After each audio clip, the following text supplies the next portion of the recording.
Man, Michael Erick Dyckson is here. Hey, listen, it's Jay's birthday. I said we're going to talk about Jay's birthday, but to have such an incredible mind up here, I said I got to pick your brain about a couple things. Oh, yeah, no, I mean, and the beautiful thing about Jay is that no matter what you're talking about, you know, he's got a perspective on it, or at least you can cite some Jay-Z lyrics. And I think that, you know, when I think about him, we were just talking how, you know, this is the day Fred Hampton was murdered by the police in Chicago. And on Watch the Throne 2, where he's saying basically the day Fred Hampton left, I arrived.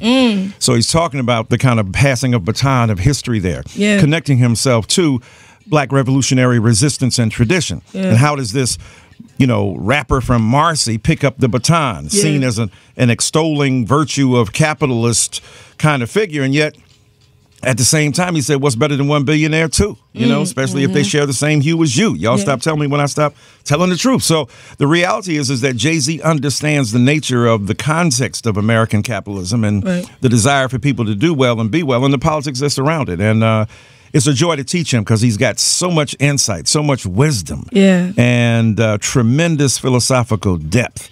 So when you hear a guy like that, you know you're dealing with one of the greatest artists this nation has ever seen. Absolutely, 100%. Man. Hey, Mr. Dyckson, I appreciate you for coming through. Appreciate you for speaking to us. No doubt. And you know, it's also interesting the latest verse that he dropped on the "Was Free" on Meek Mill's album, his latest album that he dropped.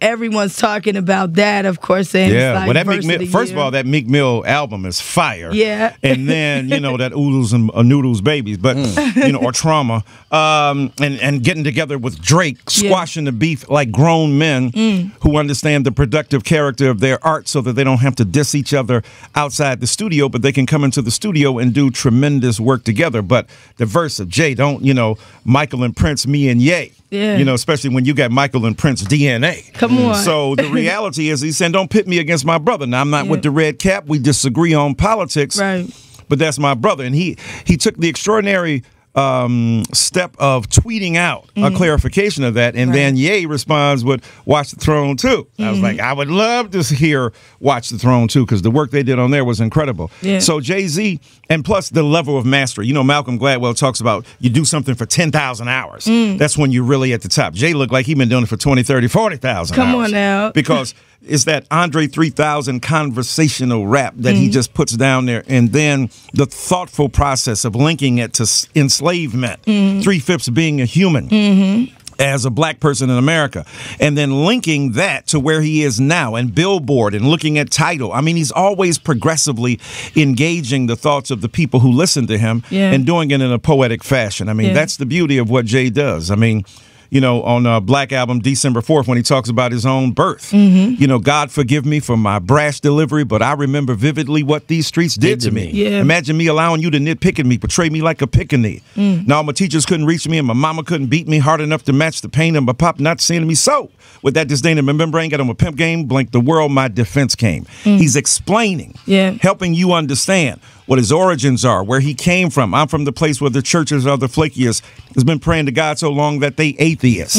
So when he's bringing that knowledge, bringing that fire, bringing that fury, and for a long time, people missed the intellectual depth of Jay-Z. They would acknowledge it, of course, in Nas, an extraordinary genius to be sure. But because Jay was so commercially viable, they missed the intellectual depth of what he was saying. Do you think that because of some of the women records he had, it kind of like it was a misstep with some of the insight that he gave? Well, yeah, but he was understanding the market too. He was like, 100%. You got to do those deep things, but he understood that when the rim is in the system, ain't no telling will I love him, will I diss him. So he understood he had to do that, or big pimping and so on. So he understood that it was both and. You know, I dumped down my lyrics to double my dollars. Y'all criticize me, but still they holler. Common sense. I mean, you know, I love to rap like common sense, but I made $5 million. I ain't rap like common sense. Sense got that much in common, and it don't make sense. Right? And you know, I gave back, and that's the, you know, can't help the poor if you one of them. So I got rich and gave back. That's the win-win. So there's a logic to that. And now, nearly worth $1 billion. Now leveraging the you know, authority and the commercial clout he has, and his wife